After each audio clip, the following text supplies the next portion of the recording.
E aí, pessoal que assiste o meu canal, tudo bem com vocês? Sejam todos muito bem-vindos ao nosso canal. Meu nome é Alba e você está no canal Pouco Tempo.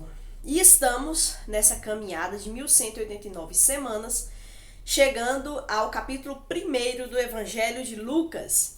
Semana passada eu trouxe aqui, você pode ver, vou deixar o link na descrição desse vídeo, a respeito da introdução do Evangelho de Lucas. Lucas é um livro assim maravilhoso, um livro que tem muitos detalhes a respeito da vida de Jesus. Vale a pena você investir tempo lendo a palavra de Deus, buscando, sempre vale a pena, obviamente, ler a palavra de Deus, orar, meditar e morar em algum livro durante algum tempo, ler a Bíblia toda. Essa dinâmica ela é muito importante e eu quero aqui, através desse livro, desses vídeos, estimular você, animar você a continuar a caminhar na vida cristã, buscando a presença de Deus, tá bom? Espero ser bênção aí na sua vida.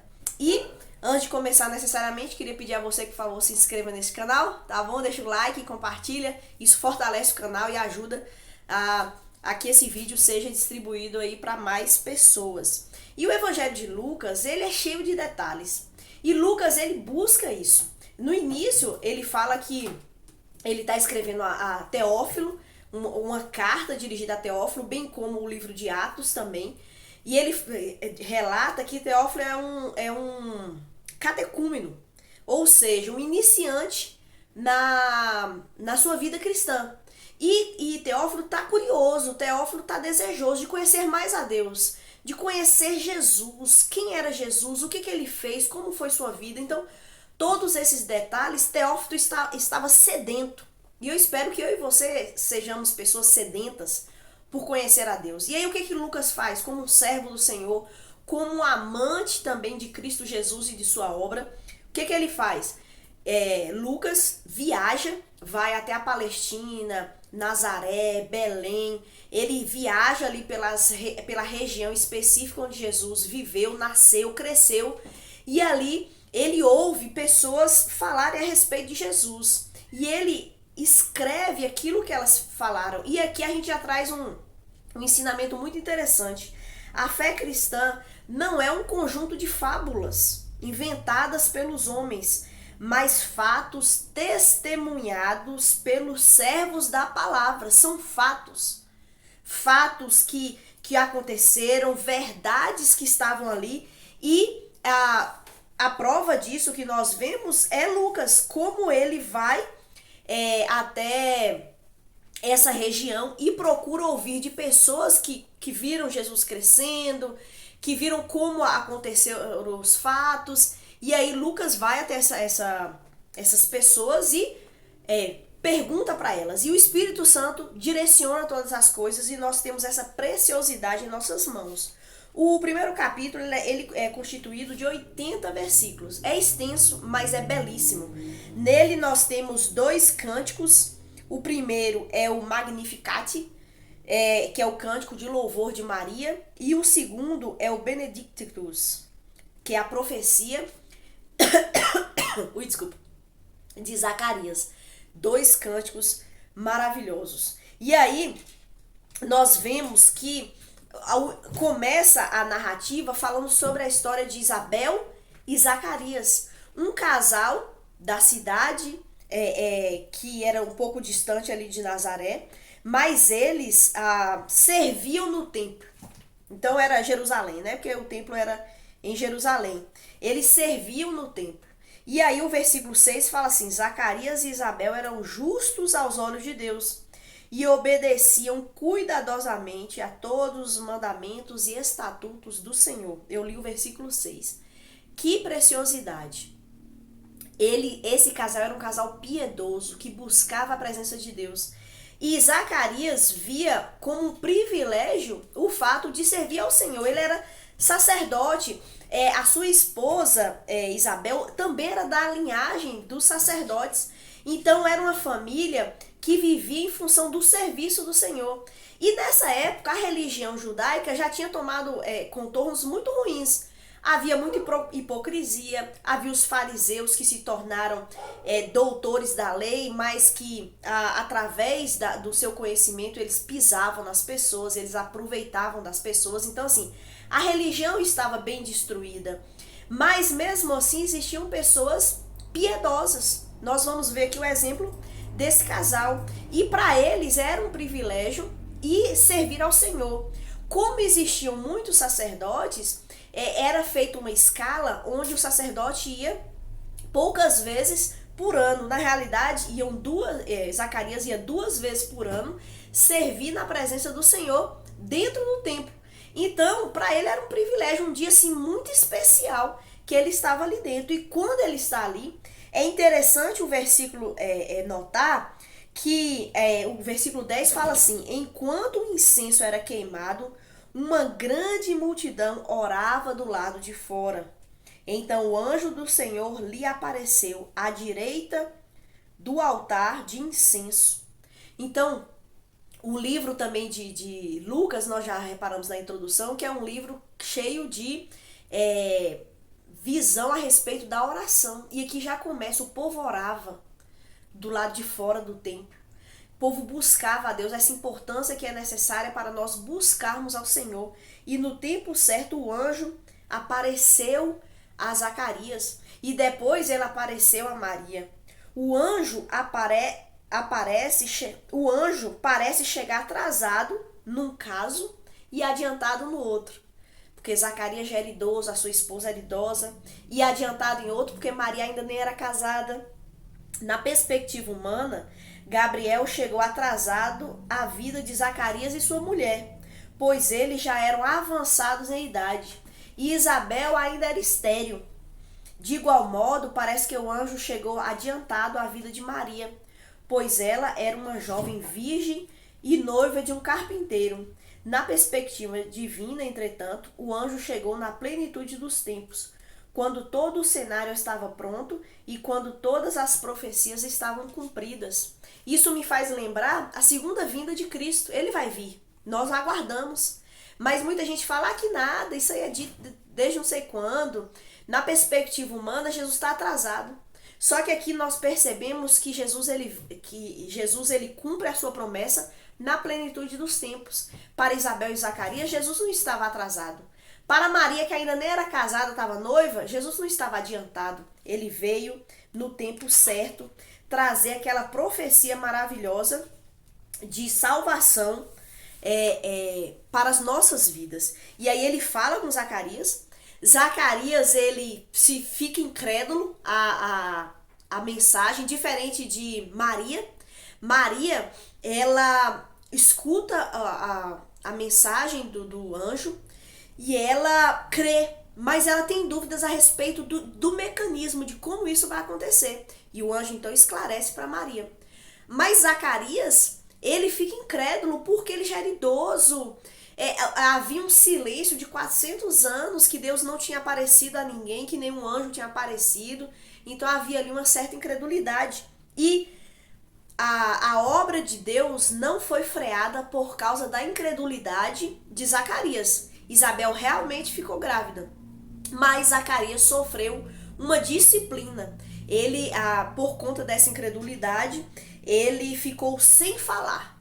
Saiu de lá do local já sem voz. E ele ficou sem falar até o dia que o menino nasceu. Então, a nossa reação diante da palavra de Deus pode causar em nós alguma disciplina diante de Deus. Mas Deus não vai deixar de cumprir os seus propósitos por causa da nossa incredulidade. Mas nós podemos sofrer a disciplina. Maria foi diferente. Depois desse relato de Zacarias, o anjo aparece a Maria. E então o anjo aparece a Maria. E aí no versículo 28 fala assim: Gabriel, que era o anjo que apareceu a Zacarias, agora aparece a Maria, apareceu a ela e lhe disse: alegre-se, mulher favorecida, o Senhor está com você. E aí ele começa a falar com Maria a respeito do que iria acontecer com ela. O anjo, o Espírito Santo a encobrirá e ela dará luz a um filho. E aí ela pergunta, mas como isso vai acontecer? Eu não sou casada ainda, eu sou virgem. E aí o anjo fala, não, Maria, é o Espírito Santo que vai atuar em você. E qual é a reação de Maria? A reação de Maria está no versículo 38. Maria disse, sou serva do Senhor, que aconteça comigo tudo o que foi dito a meu respeito.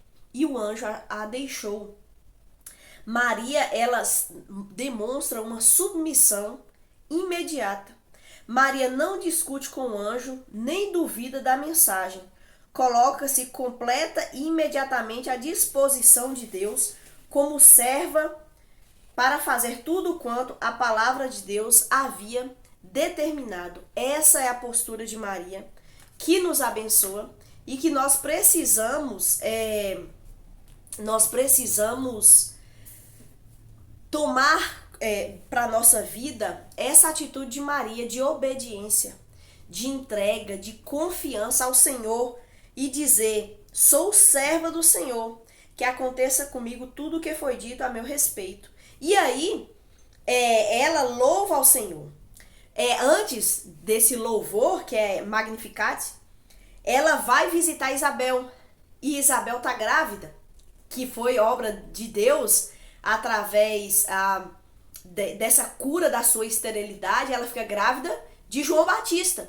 E João Batista seria aquele que iria preparar o caminho para a chegada do Senhor. E Isabel, ela fica tomada de alegria, de regozijo pelo milagre do Senhor de curá-la da esterilidade e de poder fazer com que ela, na fase já idosa, ela consiga então gerar. E aí, quando Maria vai visitar Isabel, Isabel fala assim, versículo 45. Em alta voz, Isabel exclamou, você é abençoada entre as mulheres, e abençoada é a criança em seu ventre, porque tenho a grande honra de receber a visita da mãe do meu Senhor. Quando ouviu sua saudação, o bebê em seu ventre se agitou de alegria. Você é abençoada, pois creu no que o Senhor disse que faria. Maria é abençoada porque ela creu. Ela é abençoada porque ela confiou plenamente no Senhor.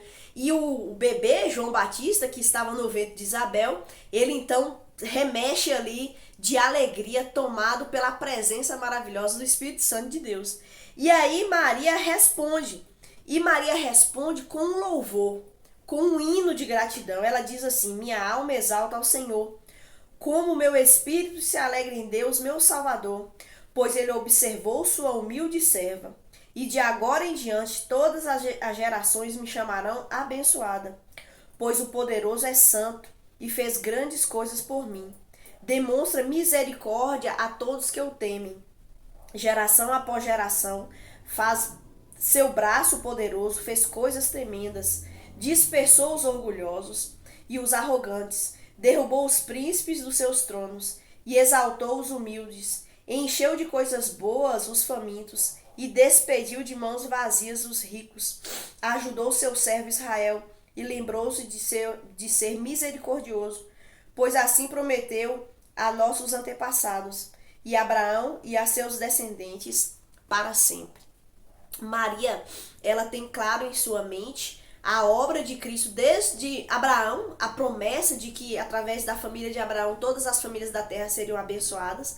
Ela reconhece que ela será salva pelo Salvador que ela gera, porque o versículo começa, minha alma exalta ao Senhor, como meu espírito se alegra em Deus, meu Salvador. Maria não pode salvar.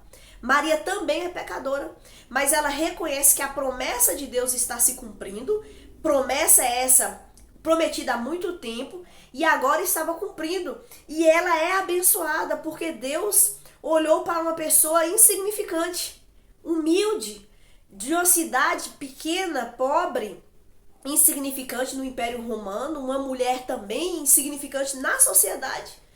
Mas Deus valorizou aquela mulher, Deus quis usar aquela mulher como um instrumento para a glória dele, e ela se regozija nesse Deus que cumpre as suas promessas. Fato lindo, maravilhoso. E aí Maria fica mais um tempo na casa de Isabel. Depois Maria volta, era uma viagem de 100 quilômetros mais ou menos. Maria volta para a sua cidade. E pouco tempo depois, o menino de Isabel nasce, João Batista.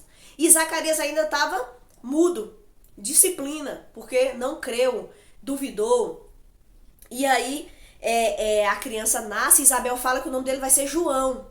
E aí o pessoal fala, não tem nenhum parente seu com esse nome. Aí perguntam para Zacarias, aí Zacarias escreve numa tabuinha, qual seria o nome, e ele escreve João. E aí o versículo 64 fala, no mesmo instante, Zacarias voltou a falar e começou a louvar a Deus. E aí vem um segundo cântico, que é o Benedictus, que Zacarias, ele cheio do Espírito Santo. Então veja, como o livro de Lucas fala sobre oração, fala sobre a ação do Espírito Santo, cheio do Espírito Santo, fala sobre louvores de adoração a Deus, e esses louvores são carregados das promessas que Deus fez, de quem é Deus, do cumprimento de suas promessas. Então essas pessoas eram piedosas, conheciam a Deus. E Zacarias fala, seja bendito o Senhor, o Deus de Israel, pois visitou e resgatou o seu povo. Ele nos enviou poderosamente da linhagem real do seu servo Davi, como havia prometido muito tempo atrás, por meio dos seus santos profetas. Agora seremos salvos dos nossos inimigos e de todos que nos odeiam. Ele foi misericordioso com nossos antepassados, ao lembrar-se de sua santa aliança, o juramento solene que fez com nosso antepassado Abraão.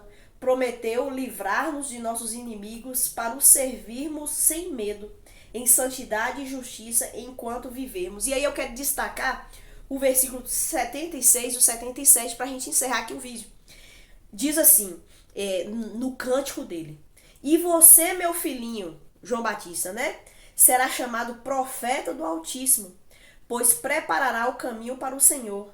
Dirá a seu povo como encontrar salvação por meio do perdão de seus pecados. Este é o ministério dado a João Batista, que naquele momento era um bebezinho recém-nascido, mas ele foi escolhido, preparado para ser profeta do Altíssimo. E qual era a mensagem dele? Dirá ao povo como encontrar salvação por meio do perdão dos seus pecados. Então, apontando para a obra sacrificial de Cristo Jesus. Que texto, que maravilha, que lindo. Medite na palavra de Deus, busque a presença de Deus, que Deus possa encher seu coração com a presença maravilhosa do Espírito Santo, que a sua vida e a minha seja carregada de orações, oração abundante, oração constante e meditação na palavra dele, para que a nossa vida seja como a de Maria, a de Zacarias, a de Isabel, cheios da história e das promessas de Deus, e que vê Deus agindo na história. Jesus virá uma segunda vez e nós podemos confiar plenamente nisso. Por quê? Porque as promessas de Deus sempre são cumpridas. Muito obrigada por você me acompanhar até aqui. Deus abençoe muito a sua vida. Leia a Bíblia, medite na palavra dele. E semana que vem nós vamos analisar o capítulo 2 do Evangelho de Lucas, tá bom? Forte abraço e até semana que vem.